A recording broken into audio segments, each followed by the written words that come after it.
mostrando que ali é um local que é usado para a correção. Sempre deve ter ali um afastamento das coisas que a criança gosta e que iria fazer naquele horário. Então ela não vai fazer mais porque ultrapassou um limite que não poderia ser ultrapassado. Então a criança vai sendo educada, ela vai sabendo que existe limite. E assim ela vai ser uma criança que vai crescendo, sabendo os limites e vai mudando aos pouquinhos o seu caráter, vai se tornando mansa, humilde, controlada, vai fazer bem no seu lar e na sociedade depois. Então é preciso mostrar à criança que ela não pode fazer o que bem entende. O texto bíblico de Provérbios é um alerta para os pais.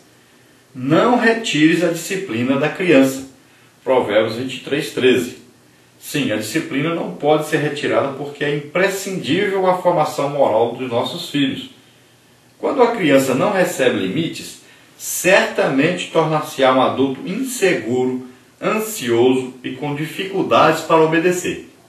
Então o pai e a mãe às vezes acham que, deixando seus filhos fazerem o que quiserem, estão ajudando, mas na verdade estão atrapalhando, estão modificando o futuro desses filhos.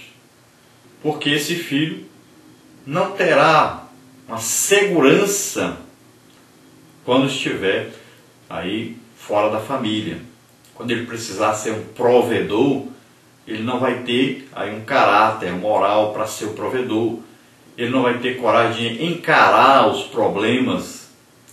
Ele vai sofrer porque lá na sociedade ele vai ter limites sempre, onde quer que ele esteja. E ele não vai saber lidar com esses limites. Então, é importantíssimo que haja disciplina, que haja aí correção, que haja limites para que a pessoa aprenda a viver em sociedade. Se nós não conseguirmos que os nossos filhos sejam obedientes dentro de casa, eles não serão obedientes no trabalho, não serão obedientes no colégio, não serão obedientes lá na igreja, eles não serão obedientes em lugar nenhum. Então darão trabalho para as autoridades depois. Tópico 2 aí, o porquê da disciplina. Então não são poucos os pais que têm medo de disciplinar, pois acreditam que os filhos ficarão ressentidos, chegando até mesmo a odiá-los.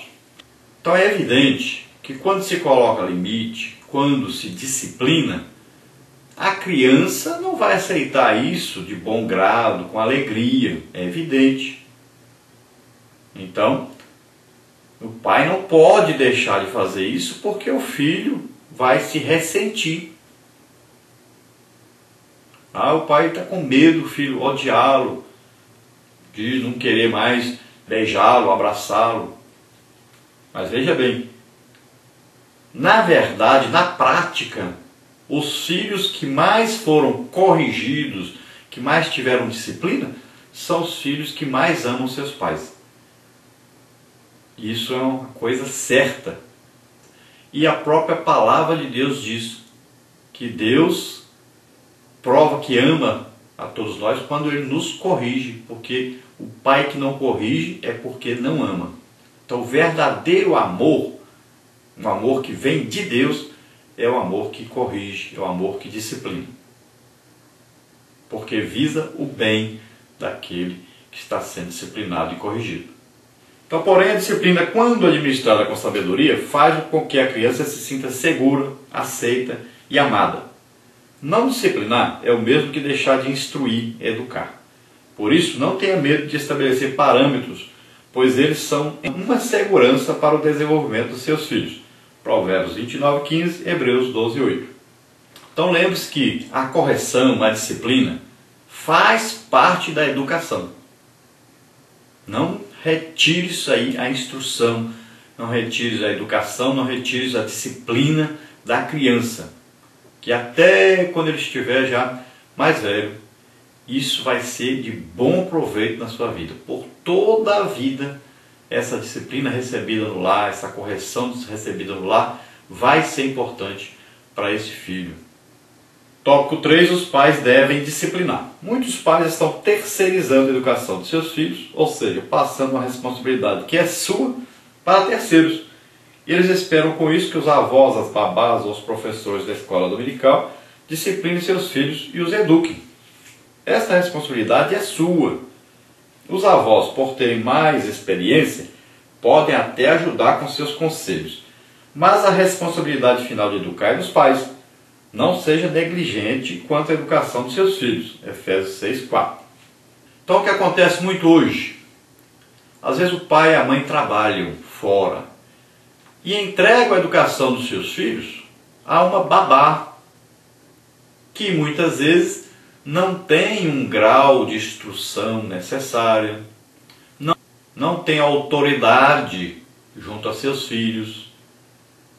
Ela é uma empregada, ela é uma serviçal, ela está submissa aos seus patrões e aos filhos dos seus patrões. Então, ela não poderá aplicar nenhum tipo de correção, ela não poderá aplicar nenhum tipo de disciplina dentro dessa casa.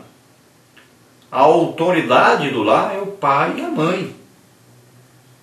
Então, essas crianças serão educadas de maneira a não ter limites, a estarem sempre mandando e não recebendo ordens. Elas que colocarão limite e não serão limitadas. Então os pais estão negligenciando a educação dos seus filhos. Muitas vezes os pais fazem outra coisa. Colocam os filhos em um monte de coisas diferentes. É curso de inglês, o outro aí depois ali tem uma dança, uma aula de dança, uma aula de ginástica, uma aula de judô, uma aula de karatê, não sei o que, e ocupam todo o tempo da criança com essas coisas. Essa criança terá sérios problemas porque não teve tempo para brincar, para ter uma diversão, não teve tempo de ter um contato com seus pais. Então, essa criança não está sendo bem educada. Parece que está, mas não está. É preciso haver um contato de intimidade com o pai e a mãe. É preciso que haja ali amor, compreensão, carinho, aconselhamento. Então é preciso esse contato direto com os pais. E muitos filhos não têm recebido isso. Depois vão dar problemas. Por isso que nós vemos aí nos noticiários. Mas não eram pessoas de classe média alta, não eram pessoas aí, filhos de ricos, estão aí assaltando, estão matando, estão aí apostando corrida, fazendo tanta coisa errada por aí. Por quê? Porque não tiveram limites, não foram disciplinados, não foram corrigidos quando erraram, não tinham limite nenhum. E quanto aos avós? Os avós não são responsáveis por correção dos filhos. Eles até podem aconselhar, falar alguma coisa, tal, reclamar, mas os avós não têm a responsabilidade de corrigir. Eles apenas aconselham. Muito dificilmente se acham avós que aplicam aí uma correção à falta de disciplina dos seus netos. Por quê? Os avós, eles demonstram um amor muito grande pelos seus netos e procuram sempre agradá-los, não aplicando a eles limites. Isso é papel dos pais e não dos avós. Os avós, eles aconselham, eles ajudam e muito.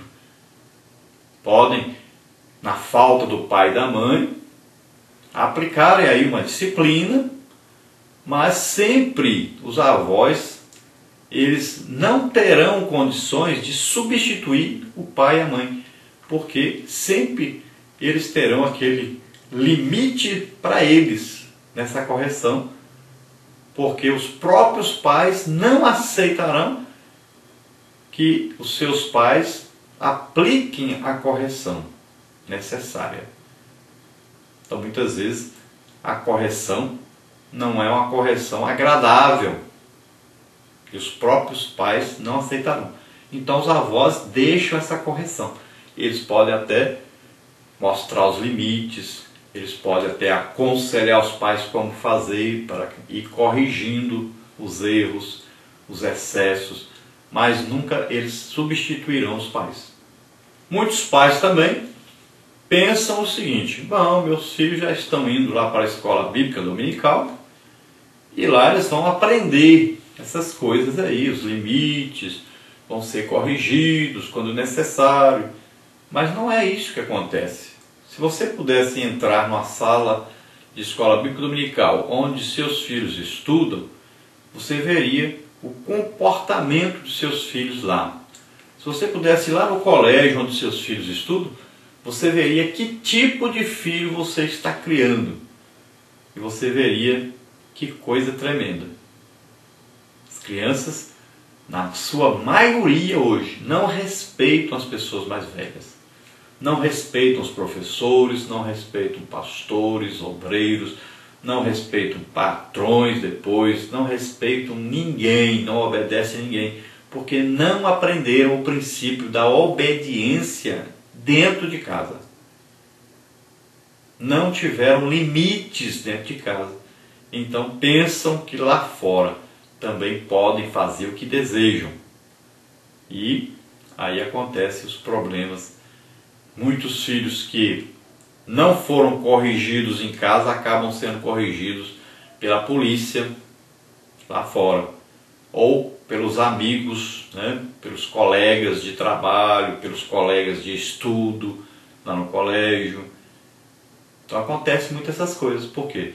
Não aprenderam limites dentro de casa. Na parte 2 nós temos aí filhos rebeldes, filhos que não ouviram seus pais, tópico 1. Aí nós vamos ver Caim, Ofni e Finéias e vamos ver Absalão. Tópico 2, as consequências da rebeldia. Então primeiro aí, filhos que não ouviram seus pais. Na palavra de Deus encontramos alguns casos de filhos que desrespeitaram seus pais. Tais exemplos, ainda que negativos, foram registrados para que venhamos a aprender com eles. Vejamos alguns casos de filhos que não ouviram os conselhos de seus pais. Então primeiro nós vamos ver aí Caim. Então na Bíblia nós temos aí vários exemplos de filhos desobedientes, filhos que foram criados sem limites. E nós vamos ver aí que desde que o homem começou a sua existência na terra, desde que o homem foi criado, e a partir do momento que o homem pecou, então aí a semente maligna da rebeldia, que veio já de Satanás, que foi o primeiro rebelde que se rebelou contra Deus. Então essa semente maligna nasceu no coração do homem e foi passando de pai para filho. Veja bem que Adão e Eva, depois que pecaram, aí já essa semente de rebeldia, esse estado de confrontação, esse ultrapassar de limite, já foi uma coisa que nasceu no seu filho Caim, seu filho mais velho, o primeiro filho. E o próprio filho mata o outro filho, Abel. Então, a semente maligna da rebelião já estava ali. Se rebelou contra Deus, contra o amor. Ele se rebelou contra o limite imposto a ele por Deus, contra uma não aceitação de Deus do seu sacrifício. Ele não aceitou a preferência de Deus pelo sacrifício do seu irmão. Nasceu dele a inveja. Ele não era acostumado com isso. Ele não recebeu do seu pai Adão e sua mãe Eva a educação necessária para que na hora que ele não fosse aceito, ele se humilhasse, reconhecesse que estava errado. Então ele mata o seu irmão. E quando Deus o adverte para que ele se arrependa, para que ele não faça mais isso, para que ele tenha controle sobre as suas emoções, sobre os seus desejos, então ele não aceita a ordem de Deus. Ele não estava acostumado a receber ordens, a obedecer ordens. Ele não estava acostumado a ter limites. E ele então passa a ser um homem maligno, e toda a sua descendência também.